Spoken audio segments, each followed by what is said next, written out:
YouTube, I'm back. It's me, MizRukiya, and I am here to do a review for Married at First Sight here in Houston, Texas.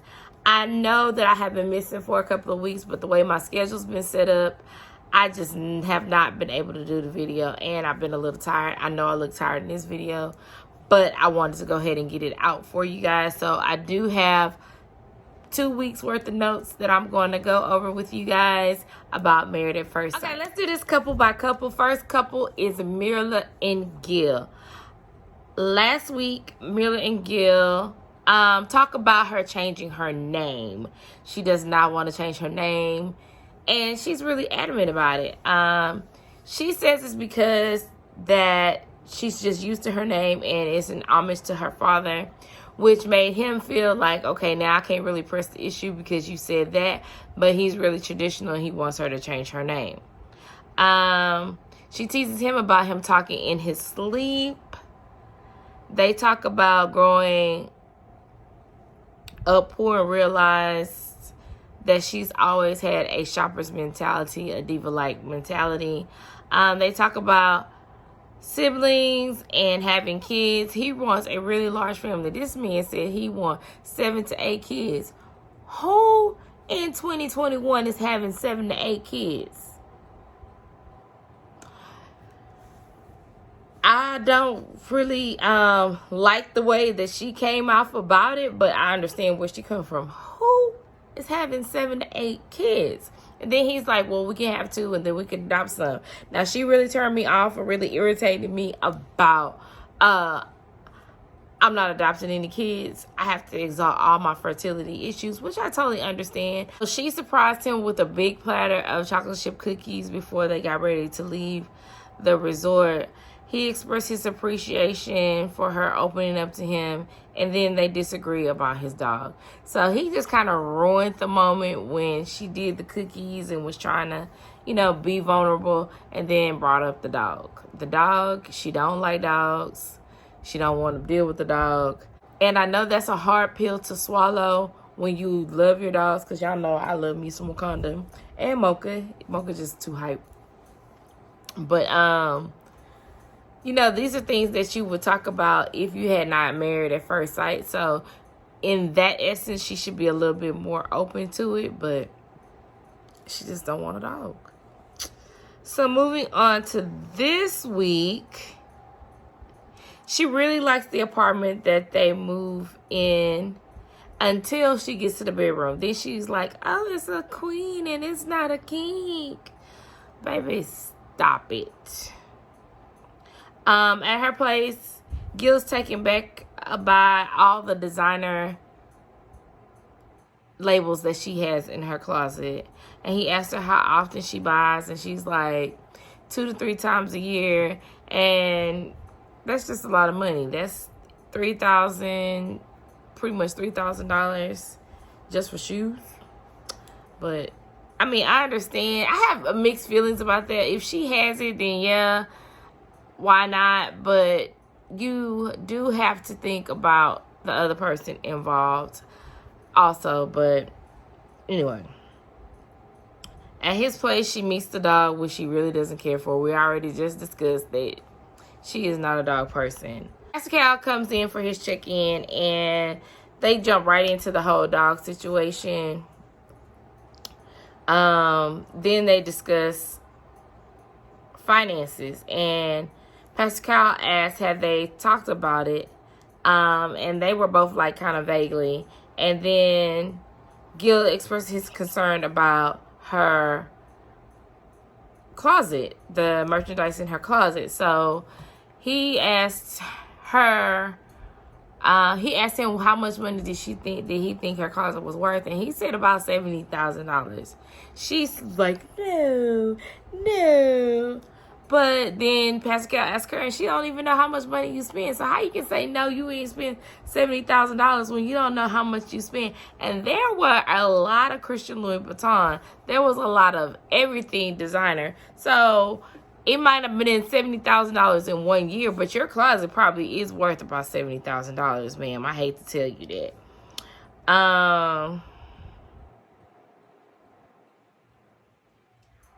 So Pascal told her she was disqualified for not knowing how much her closet was worth or how much she actually spent. She was like, she don't really pay attention to the prices if she knows she got it, which is nice, but it's always nice to be frugal and thrifty, at least in my opinion, and know where your money is going. But okay, whatever.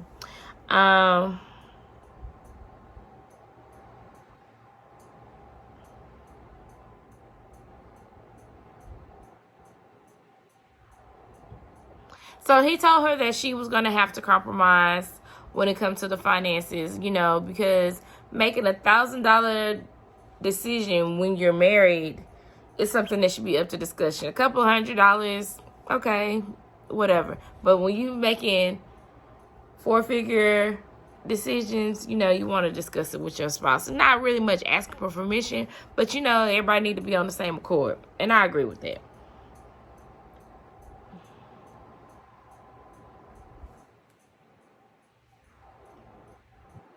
Next, they talk about intimacy. Gill says they're a lot more touchy-feely, especially off camera, with, you know, touching each other and cuddling, and they go into bed. But she has still yet to kiss this man. And he stated that he, you know, if she didn't kiss him by the end of the experience, he would definitely say no on decision day. And I think 8 weeks to wait for a kiss is quite excessive, if you ask me. But she was like, she moving at a slow pace, and I understand that, and he's still a stranger. But 8 weeks, and you calling this man my husband, my husband, my husband? Okay, you at least need to kiss him. He said he could wait the whole experiment or more for the sexual part of it, but she don't want to kiss this man, and that is really irritating to me, and that signals a problem. But she doesn't see it that way. But that's Mirla and Gill in a nutshell. Our next couple is Johnny and Bao. So last week they briefly discussed her snoring, and they talk about them being attracted to, and they talk about each other being attractive to each other in the past. I'm sorry, I'm reading notes, so I'm looking down a lot, but please know that I am with you guys. I'm with you guys. Get in a hammock and talk about their disconnect and express her doubts over overthinking things and his straightforwardness. So she overthinks everything, and he's straightforward. He's kind of just telling her how he feels about the situation. For fun, they go parasailing. So they speak briefly about moving in together. Johnny hasn't lived with anybody in like 8 years, and you guys know from the matchmaking special, and meeting Johnny, he's very kind of color coordinated, very organized in his ways. He's picky. Bao's picky in a certain way too. So they're a little worried about living together. So then they were talking about, I really don't know how they got on this subject, but this is kind of bad for you, Bao. I mean, I don't understand it. But she said that she noticed that he takes like 3 showers a day, and that's quite excessive. She probably doesn't take that many showers in a week. And then she was like, well, you know, sometimes I just come home and I just want to relax and I don't shower. Okay, I can kind of understand that, kind of, a little bit. But this woman's like, she takes like 3 showers a week. No, ma'am, you bathe every day. You bathe every day, ma'am. And then he was like, okay, well, I would like for you to shower before you go to bed. And she was like, well, if I don't want to, I can just sleep on the couch. No, ma'am. What happened there where the camera just decided they wanted to go away? Don't know. Anyway, but like I said, no, ma'am, you are trying to get into a marriage. So there is no sleeping on the couch. So you need to take your butt a shower and get into bed with your husband. Why is that horrible? And she was like, sometimes I just want to be my little dirty self. Why do those words come out of your mouth? My little dirty self. That's a turn off. that's a turn off. But hey. Later on, they talk, having dinner in the room, and they talk, and Johnny says he finally got a chance to talk to his dad, and he's very relieved because he talks to his dad once he found out that she was of the same descent. His dad, someone gave his approval. Johnny kind of felt a relief and a calm, so that was that. So moving on to this week with Johnny and Bao. When they get to the new apartment, Bao starts to pick about the apartment. Oh, I prefer a gas stove. Oh, this is this. Oh, this is that. Ma'am, stop it. Stop it right now. Why are you doing that? And that was irritating for Johnny. And I give him that one. I would be like, man, can't we just live in the moment? So they get back to the restroom. They get back to the bedroom. And this doggone issue comes up about the shower. I know that you said that you would really like me to do it, but no, I'm not going to do that. And you could just see the in Johnny's face. So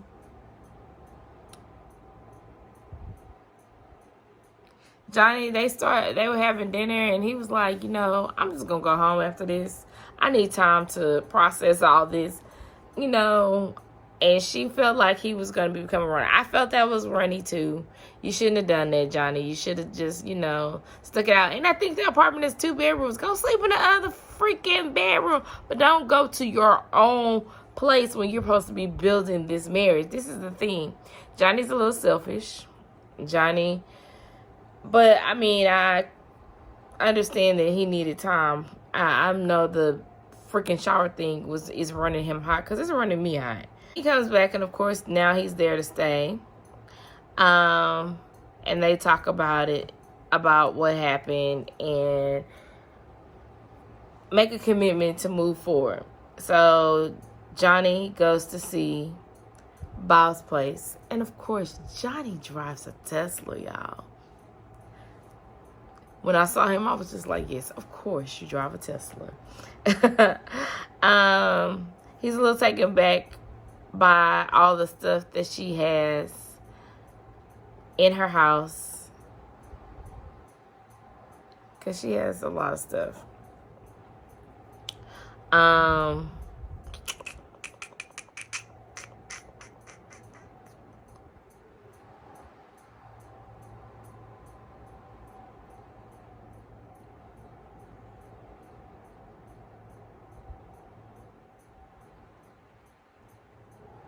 Okay, so next they go to Johnny's house, and she's like, we're looking at how many teal shirts that Johnny has, and she's like looking at his closet.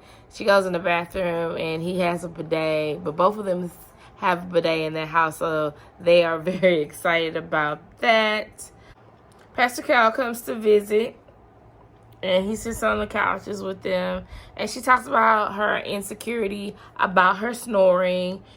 And then she says how she feels like she initiates physical intimacy all the time, and it makes her feel unattractive. So, of course, Pastor Kyles tries to find out why, and he senses that Johnny is holding something back. So when he finally gets Johnny to say, he says that, her giddiness is childlike, and, it's a turnoff for him. Johnny, yeah, that kind of, that would upset me, that I'm trying to be open and vulnerable with you, and you're telling me that I'm acting like a child when I know I'm a grown woman. So, you could kind of see that, and they probably might have put that wall up for Bao. So we will see in the coming episodes. But that's what we got for Johnny and Bao. Oh, before I forget, at the beginning of the episode, when they were going back to Houston, Johnny had his little camera, and he filmed that woman snoring. That woman said she was insecure about her snoring. This snoring has been like 3 episodes, y'all, and this man films her on the plane snoring, and then he kind of had a grin on his face. Johnny, you were dead wrong for that. Married at first sight. You were dead wrong for putting it in the freaking clips. Shame, shame, shame. All right, y'all, let's take it on down to Bret and Ryan. In the episode from last week, he brings her breakfast in bed. They discuss her fear of water. She goes kayaking, almost freaks out because she sees a manatee. They talk about moving in together and political views. But for him, it's a non-factor. For her, it's a factor. So that was the gist of them in that last week's episode. Going on to this week's episode. They both love the view for their new apartment. They talk about their dogs and if they're going to get along. He goes back to her place. He meets her dog. He falls in love with her dog. Ryan's place and brings her dog, and he brings his dog outside. At first, they looked at it, they're going to get along. Then the little dog starts snapping at his dog because his dog is bigger. But they look like the same dog, but they just giant and tiny. They look like Mocha and Wakanda, but if both of my dogs look like Wakanda. But I mean, and she starts freaking out. But you gotta give the dogs time. This is their first time meeting each other. They go back into his place, and she freaks out again because this man has a stuffed deer head in his bedroom. Why is there a stuffed deer head in your bedroom? I'm cool with you being with the hunting thing. I'm real cool with it.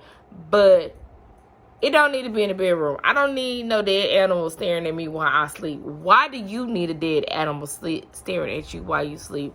I don't understand, y'all. I really just do not understand. They meet with Pastor Cal. Pastor Cal checks in with them about them feeling comfortable. She says she likes his dry sense of humor. She understands it. Sometimes they feel like they too third graders with their flirting, but they like it. They talk about intimacy, and there's a disconnect. She's happy that they are where they are, and of course he's not. You know, he would like a little bit more to be going towards the physical intimacy, and she's good at the okay.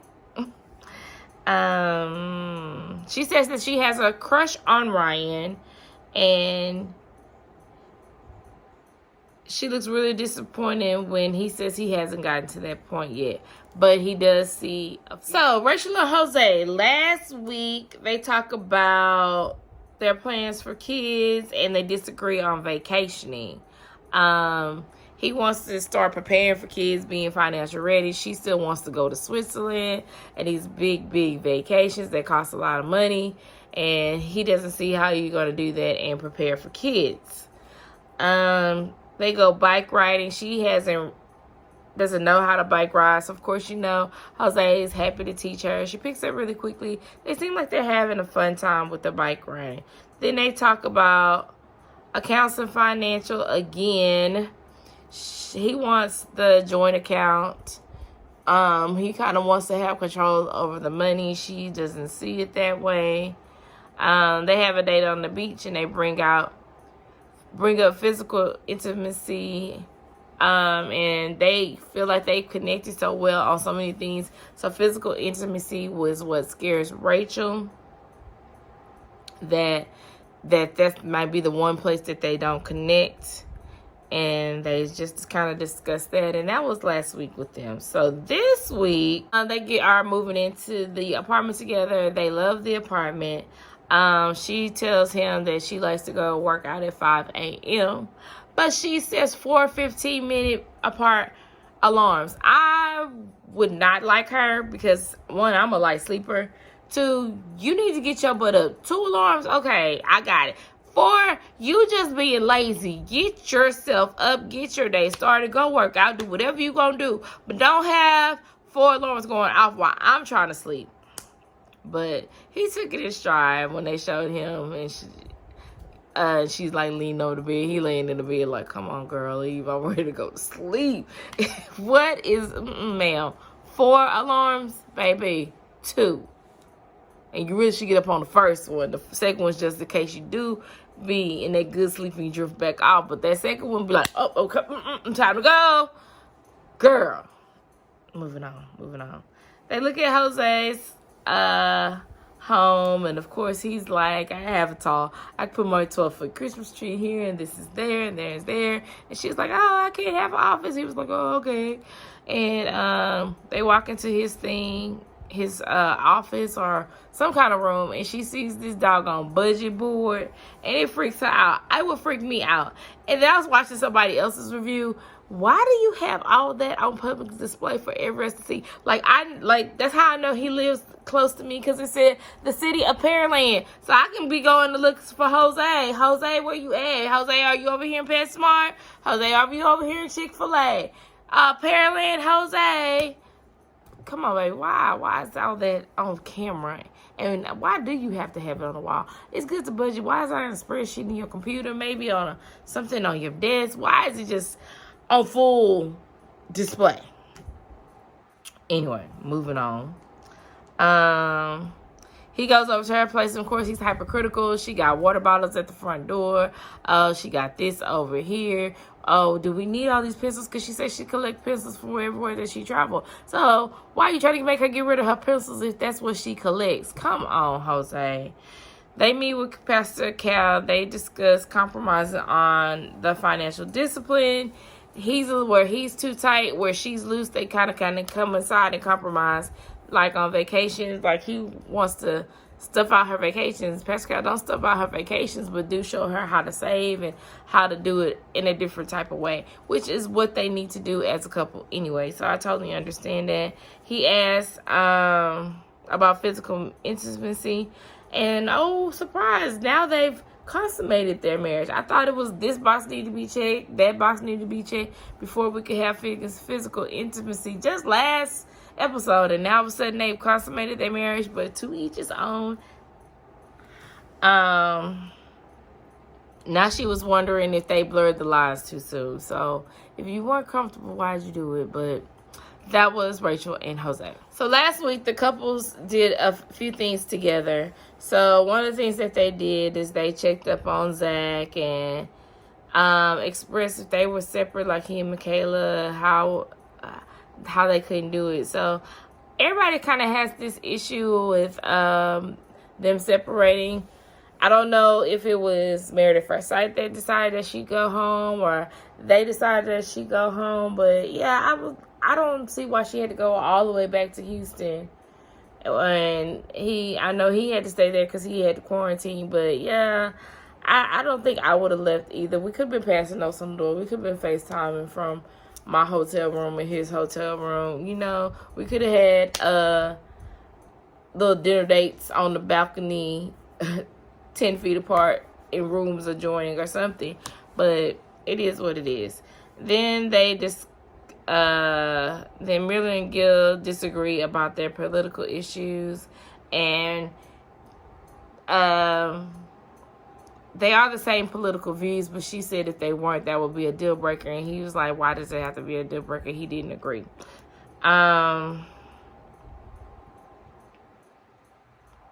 Bret seems to agree with Mirla that, you know, that's a lot. And I think her and Ryan do have opposing views, so she's questioning that. On the last day of the honeymoon, they all go on a boat. They play Never Have I Ever. Y'all too grown to be playing Never Have I Ever. And a lot of them go paddle boating, and Johnny kind of drifts into the abyss with his paddle boat. But he does get back, and Bow's very relieved. And it was funny how first Ryan was about to go out and get him, but nobody actually went out to try to help him. They were all just kind of screaming, Johnny, come on, hey. Y'all was just going to let the man drift off into the ocean. And then at one point in time, there was a boat coming, and it looked like he was going to get hit. And I don't know. I don't know what y'all was thinking with this one, but luckily Johnny made it back to the boat, and everybody is safe and sound. So last but not least, we have Zach and Michaela. last week all they did was kind of just touch on Zach talking to the people from his balcony. Nothing to report there. But this week, this is where the magic happens. He finally is able to leave Florida. She's packing to get into their new shared apartment. He tells her that he's still tested positive for COVID, but he's actually tested negatively. So he's going to surprise her at the apartment with flowers, and she's super excited when she sees him. They move into their new shared apartment, and they bring their 2 dogs to meet each other. And surprisingly, the dogs are getting along because these are 2 larger dogs. At one point, they discussed, how are they going to handle our arguments. And I think that Zach was very mature to think about that. Hey, we're going to have an argument. I wonder what our first argument is going to be like. And then discussing, how they would handle it. And she was like, she didn't like anybody that was just going to pack up their stuff and go. And, they needed to talk it out, blah, blah, blah, blah, blah. Y'all got that? So they are in the apartment, and apparently, like I said, these are 2-bedroom apartments. I guess the dogs get along, but they didn't want them to sleep together. I totally don't understand why he had to put his dog to bed, but he had to put his dog to bed. I understand putting his dog to bed because it's a new environment, but it's kind of iffy, y'all. But anyway, he had to put his dog to bed while he was sitting there waiting for the dog to calm down or, get steady, relax, whatever. He fell asleep. Now, they show us on the timeline from here, so you can get your own accountability of it. So he comes out of the other room, gets his keys, him and the dog go out the door, and it says 7:15. An hour later, 8:15, she comes out. She's like, Zach. She goes and looks in the room. And then she comes back with like some paper towels and some sanitary wipe, and she just slams it on the counter. Then she storms in the room, and she comes out with these 2 bags, and she's leaving. She says that she called and texted him, and he didn't respond to her text, so she was leaving.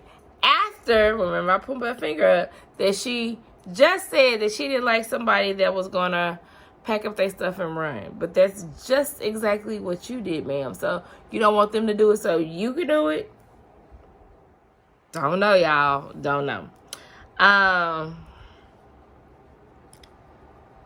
So, because Pastor Cal's coming for the visit, she comes back, and they're sitting on the couch, and they're discussing, and he was like, he's like us. He don't understand, or like me, he don't understand, why did you leave?